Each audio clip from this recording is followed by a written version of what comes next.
1 मई 1945 सुबह 1 बजे right chancellery के पास सोवियत आर्मी की तोपों ने फायर करना बंद कर दिया था और एक अजीब सी शांति छा गई थी। राइट चांसलरी एक बहुत बड़े एरिया में फैली हुई थी और उसके एक कोने में था फ्यूरर बंकर। ये वो जगह थी जहां अपने आखिरी दिनों में हिटलर ने जर्मनी की सरकार चलाई थी। रात के अंधेरे में फ्यूरर बंकर से एक गाड़ी निकलती है और तबाह बिल्डिंग्स और रास्तों के बीच में से होते हुए सोवियत लाइंस में जाती है। इस गाड़ी में बैठे थे जर्मन आर्मी के जनरल स्टाफ के चीफ जनरल हांस क्रेब्स। ये एक मीटिंग करने जा रहे थे सोवियत आर्मी के 8th आर्मी के कमांडर जनरल वासिली च्यूकोव से। इस 8th आर्मी ने सदर्न बर्लिन को ऑलमोस्ट पूरी तरह कैप्चर कर लिया था और इसीलिए अब जनरल क्रेब्स जनरल वासिली च्यूकोव से मिलने जा रहे थे। जनरल च्यूकोव इस बात को जानते थे कि अब किसी भी वक्त बर्लिन पे वो पूरी तरह कब्जा कर लेंगे, इसीलिए वो इस बात को एक्सपेक्ट कर रहे थे कि जर्मन साइड से कोई उनसे कांटेक्ट करेगा और सरेंडर की बात करने की कोशिश करेगा। तो इसीलिए जनरल च्यूकोव के ऑर्डर्स पे जनरल क्रेब्स की गाड़ी को सेफ पैसेज दिया गया जब वो सोवियत लाइंस के अंदर थी। जनरल क्रेब्स खुद 47 साल के थे और उनकी आर्मी की सर्विस लगभग 30 साल की थी। हिटलर के आखिरी के दिनों में फ्यूरर बंकर में जनरल क्रेब्स अक्सर हिटलर के पास रहते थे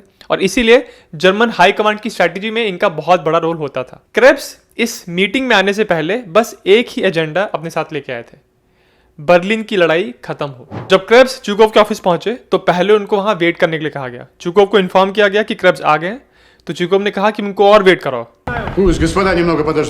और फाइनली इन दोनों ऑफिसर्स की मुलाकात हुई सुबह 4 बजे। क्रेब्स खुद जर्मन थे पर उन्होंने रशियन भाषा में कहा कि हिटलर ने कुछ घंटों पहले सुसाइड कर लिया और च्यूकोव वो पहले इंसान है जो हिटलर के सर्कल के बाहर हैं और उनको ये न्यूज़ बताई जा रही है। च्यूकोव के लिए ये बहुत बड़ी न्यूज़ थी पर उन्होंने इस इंटेंसिटी को अपने चेहरे पे नहीं दिखाया। वो इस मीटिंग से बाहर निकले और उन्होंने फिर अपने ऑफिसर जनरल जॉर्जी ज़ुखोव को कांटेक्ट किया। जनरल ज़ुखोव सेकेंड बेलोरूशियन फ्रंट के कमांडर थे, यानी पूरी बर्लिन की लड़ाई का ओवरऑल कमांड जनरल ज़ुखोव के पास था। और उनको जब च्यूकोव ने बताया कि हिटलर ने सुसाइड कर लिया तो जनरल ज़ुखोव ने अब अपने बॉस को यानी सोवियत यूनियन के प्रीमियर जोसेफ स्टालिन को फोन लगाया। स्टालिन उस समय सोए हुए थे पर ज़ुखोव ने स्टालिन के सपोर्ट स्टाफ को कहा कि उनको तुरंत उठाओ। और जब स्टालिन फ़ोन पे आए और उनको बताया गया कि हिटलर ने सुसाइड कर लिया है तो स्टालिन ने कहा कि हिटलर के किसी भी व्यक्ति के साथ हम कोई भी बातचीत या नेगोशिएशन नहीं करेंगे, ये लड़ाई सिर्फ तब खत्म होगी जब पूरी तरह सरेंडर होगा। और साथ में उन्होंने ज़ुखोव को यह भी कहा कि इसके बाद अगर कोई अर्जेंट मैटर नहीं है तो मुझे वापस फ़ोन मत करना। ज़ुखोव ने यह बात च्यूकोव को बताई और च्यूकोव ने यह बात क्रेब्स को बताई कि बर्लिन की लड़ाई तब खत्म होगी जब अनकंडीशनल सरेंडर होगा, यानी जर्मन आर्मी कंप्लीटली कैपिटुलेट करेगी। इसके जवाब में क्रेब्स ने कहा कि वो अथॉरिटी उनके पास नहीं है, इस चीज पे साइन कर सकते हैं जर्मनी के नए लीडर एडमिरल कार्ल डॉनिट्ज और वो इस समय बर्लिन में नहीं है, तो जब वो बर्लिन में आएंगे तब वो इस पे साइन कर सकते हैं। पर ज़ुखोव इस बात को जानते थे कि ये जो कह रहे हैं क्रेब्स ये उनकी एक चाल है ताकि जर्मन आर्मी को समय मिले वेस्ट की तरफ मूव करने के लिए, बर्लिन से निकल के वेस्ट की तरफ जाएं और एलाइड साइड जो वेस्टर्न एलाइज हैं उनके सामने सरेंडर करें। जर्मन आर्मी ये चाह रही थी कि सोवियट्स के सामने सरेंडर ना करना पड़े और इस बात को ज़ुखोव समझ रहे थे। ज़ुखोव इस बात को देख रहे थे कि क्रेब्स सिर्फ स्टॉल करने की कोशिश कर रहे हैं, टाइम बाय करने की कोशिश कर रहे हैं और इसीलिए च्यूकोव के थ्रू उन्होंने क्रेब्स को बताया कि अगर सुबह 10:15 पे हमारे पास कोई ऑफिशियल जवाब नहीं आया तो सोवियत आर्मी एक बार फिर से बर्लिन के ऊपर फायर करना शुरू कर देगी, हमारी तोपें एक बार फिर से चालू हो जाएंगी। इस मैसेज के साथ क्रेब्स यहां से निकल के वापस फ्यूरर बंकर पहुंचे। फ्यूरर बंकर में उस समय पॉलिटिकल लीडरशिप में सबसे सीनियर थे जोसेफ गोबल्स और उन्होंने कह दिया कि वो किसी भी कीमत पे सरेंडर नहीं करेंगे। हिटलर के बाद अब जर्मनी के नए चांसलर वो थे और उस बात पे डटे हुए थे कि चांसलर बनके वो सीधे जर्मनी के सरेंडर पे साइन नहीं करेंगे। 1 मई के दोपहर तक जोसेफ गोबल्स की वाइफ ने उनके 6 बच्चों को जहर पिला के मार दिया और कुछ समय के बाद जोसेफ गोबल्स और उनकी वाइफ ने भी सुसाइड कर लिया। जर्मनी की पॉलिटिकल लीडरशिप का कोई भी सीनियर व्यक्ति फ्यूरर बंकर में नहीं था और दूसरी तरफ सोवियत आर्टिलरी लगातार फायर कर रही थी। फ्यूरर बंकर में क्रेब्स के अलावा कुछ और जर्मन आर्मी के सीनियर ऑफिसर्स थे पर उनमें से किसी के पास भी पॉलिटिकली ये अथॉरिटी नहीं थी कि वो जर्मनी को सरेंडर कर पाए। अगर जर्मन आर्मी की बात करें तो बर्लिन के अंदर बर्लिन के डिफेंस की जिम्मेदारी जिस व्यक्ति के पास थी उसका नाम था जनरल हेलमथ वेडलिंग। ये जर्मन आर्मी की आर्टिलरी के एक बहुत सीनियर अफसर थे और सिर्फ 7 दिनों पहले बर्लिन के ओवरऑल डिफेंस का कमांड हिटलर ने इनको दिया था। इनके पास बर्लिन को डिफेंड करने का कोई बहुत बड़ा प्लान नहीं था। इनको बर्लिन के डिफेंस का कमांड उस समय दिया गया जब बर्लिन पूरी तरह खत्म होने वाला था। यानी एक ऐसे डूबते हुए जहाज का कप्तान तब बनाया गया जब जहाज बस डूबने ही वाला था। और वेडलिंग एक ट्रू सोल्जर थे। वो जानते थे कि मिलिट्री के पर्सपेक्टिव से बर्लिन में लड़ाई करते रहने का कोई फायदा नहीं है, क्योंकि अल्टीमेटली इससे हम अचीव क्या करेंगे? सिर्फ सिविलियन और सोल्जर्स की कैजुअलिटीज और कुछ नहीं। बर्लिन पूरी तरह तबाह हो जाएगा और इतनी तबाही के बाद बात करने के लिए कोई पॉलिटिकल लीडरशिप भी हमारे पास नहीं बची है फ्यूरर बंकर के अंदर। जनरल क्रेब्स और उनके और बहुत सारी सीनियर लीडरशिप ने, जो आर्मी हाई कमांड के टॉप लीडर्स थे, उन्होंने आत्महत्या कर ली थी। अगले दिन यानी 2 मई को सुबह 6 बजे जनरल वेडलिंग एक गाड़ी में बैठ के सोवियत लाइन्स में गए और उन्होंने कहा कि उनको च्यूकोव से मुलाकात करनी है। च्यूकोव एक दिन पहले ऑलरेडी क्रेब्स से मिल चुके थे। उन्होंने उनको बता दिया था कि वो अनकंडीशनल सरेंडर के अलावा और किसी भी बात को सुनने के लिए तैयार नहीं है। वेडलिंग जब च्यूकोव से मिलने के लिए गए तो मीटिंग से पहले वेडलिंग को भी वेट कराया गया और मीटिंग में उन्होंने इस बात को कहा कि अब वो बर्लिन में जो जर्मन आर्म फोर्सेस हैं उनको सरेंडर करने के लिए तैयार है। सुबह 8:30 बजे वेडलिंग ने इस डॉक्यूमेंट पे साइन किया और उसके बाद उन्होंने एक मैसेज रिकॉर्ड किया अपने उन फौजियों के लिए जो बर्लिन में अभी भी लड़ रहे थे। क्योंकि ध्यान रखिए, ये सब कुछ, ये सारी बातें बर्लिन के एक हिस्से में हो रही थी।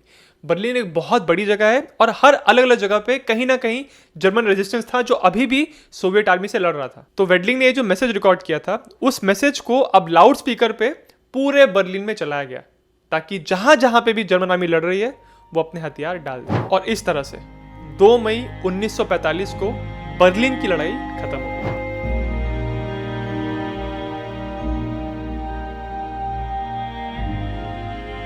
ध्यान रखिए, इस सरेंडर से सिर्फ बर्लिन की लड़ाई खत्म हुई थी।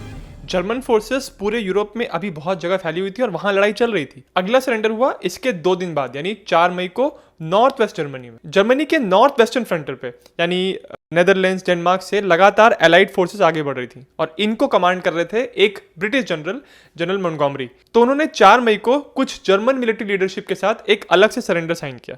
इस सरेंडर के लिए भी जर्मन लीडरशिप ये चाह रही थी कि वो सिर्फ ब्रिटिश लोगों को सरेंडर करें, बाकियों को ना करें। पर मोंटगोमरी को एक क्लियर इंस्ट्रक्शंस दिए गए थे कि जर्मन्स के साथ कोई भी कंडीशनल सरेंडर नहीं होगा।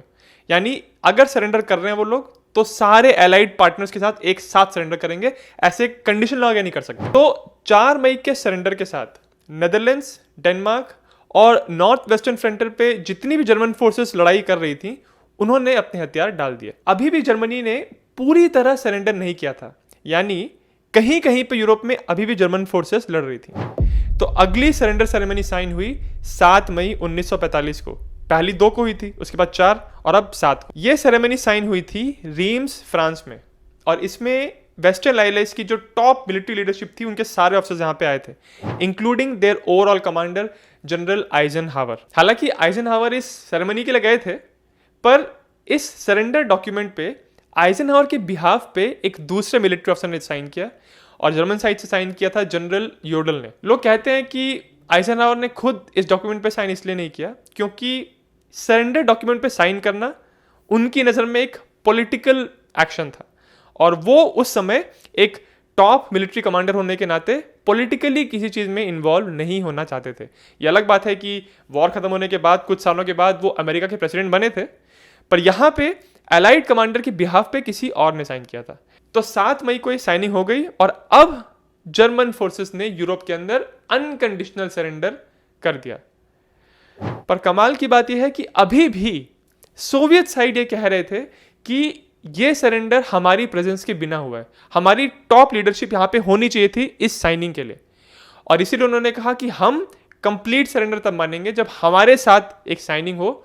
और ये साइनिंग फिर अगले दिन हुई थी 8 मई को बर्लिन के अंदर। सोवियत लीडरशिप इस बात के लिए इंसिस्ट कर रही थी कि ये साइनिंग वहीं होनी चाहिए जहां ये सब कुछ शुरू हुआ था, बर्लिन में। तो इसीलिए अब सोवियत लीडरशिप और जर्मन मिलिट्री लीडरशिप बर्लिन में आके मिले और यहां पे एक फाइनल सरेंडर साइन हुआ था। इस डॉक्यूमेंट पे जर्मन साइड से साइन किया था जनरल विलियम काइटल ने और इस साइनिंग के साथ ये बात ऑफिशियल हो गई कि जर्मनी सेकेंड वर्ल्ड वॉर में हार चुकी है वो अनकंडीशनल सरेंडर कर चुके हैं सारे एलाइज के सामने, सिर्फ सोवियत यूनियन के सामने नहीं, बाकी जो वेस्टर्न एलाइज थे वो और सोवियत यूनियन के साथ। अब ये 8 मई का सरेंडर फाइनल है, इसके आगे और कोई डॉक्यूमेंट साइन नहीं होगा। तो देखिए जर्मनी का सरेंडर कितने दिनों में हुआ था। पहले 30 अप्रैल को जब हिटलर ने सुसाइड की, तो उसके कुछ समय के बाद 2 मई को जनरल वेडिंग ने साइन किया बर्लिन में, उससे बर्लिन की लड़ाई खत्म हुई। उसके बाद 4 मई को डेनमार्क नेदरलैंड्स की लड़ाई को रोकने के लिए एक डॉक्यूमेंट साइन हुआ। उसके बाद 7 मई को एक साइन हुआ और फाइनल 8 मई को। इसीलिए 8 मई को वीई डे के नाम से मनाया जाता है, विक्ट्री इन यूरोप डे। पर अभी भी सेकेंड वर्ल्ड वॉर ऑफिशियली खत्म नहीं हुआ था, क्योंकि ये लड़ाई खत्म हुई थी यूरोप की, विक्ट्री इन यूरोप। जापान जो पैसिफिक थिएटर में लड़ाई कर रहा था वो अभी भी बरकरार थी, और इसीलिए अब एलाइड लीडरशिप का पूरा फोकस जापान के ऊपर था कि उनको सरेंडर टेबल पे कैसे लेके आए।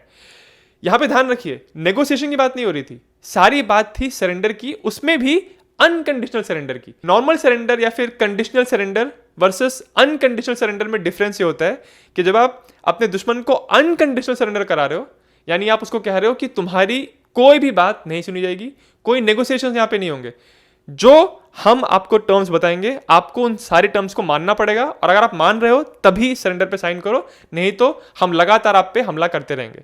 आप अनकंडीशनल सरेंडर तब कराते हो जो आपको पता है कि आपके एनिमी की पोजीशन पूरी तरह खत्म हो चुकी है, वो लड़ने की हालत में नहीं है। ये जो एलाइड साइड अनकंडीशनल सरेंडर की बात कर रही थी, इसके पीछे भी एक्चुअली एक थिंकिंग है। आप देखिए फर्स्ट वर्ल्ड वॉर जब खत्म हुआ था उसके बाद ट्रीटी ऑफ वर्साई हुई थी, जिसमें बहुत सारी कंडीशंस, बहुत सारी पनिशमेंट्स जर्मनी के ऊपर लगाई गई थी। तो एलाइड लीडरशिप, खासकर यूएस के प्रेसिडेंट रूजवेल्ट का यह मानना था कि वर्साई में ऐसे टर्म्स लगाए गए जर्मनी के ऊपर और ऐसी कंडीशन लगाई गई जिसकी वजह से उन कंडीशंस को अलग अलग तरह से इंटरप्रेट किया जा रहा था। जर्मनी ये कह रहे थे कि आपने ये जो कंडीशन लगाई है इसका ये मीनिंग हो सकता है, फ्रांस कुछ और कह रहे थे, ब्रिटेन कुछ और कह रहे थे, यूएस का कुछ और मानना था। तो इसीलिए रूजवेल्ट ये चाह रहे थे कि इस बार जब हम सरेंडर पे साइन करें तो ये अनकंडीशनल होना चाहिए, कोई भी ऐसा स्कोप नहीं बचना चाहिए कि मैंने इस कंडीशन को, इस डॉक्यूमेंट को अलग तरह से इंटरप्रेट किया, इसमें कुछ लूप होल निकाल लिया, इसका कोई स्कोप ही नहीं होना चाहिए। तो 1943 में जो कासाब्लांका कॉन्फ्रेंस हुई थी रूजवेल्ट और चर्चिल के बीच में, उसमें पहली बार रूजवेल्ट ने अनकंडीशनल सरेंडर इस वर्ड का जिक्र किया था जनता के सामने, मीडिया के सामने। जब रूजवेल्ट ने अपनी स्पीच दी, पहली बार उन्होंने अनकंडीशनल सरेंडर वर्ड का इस्तेमाल किया, तो कहा जाता है कि उनके साइड में बैठे हुए चर्चिल थोड़े से हैरान हो गए थे।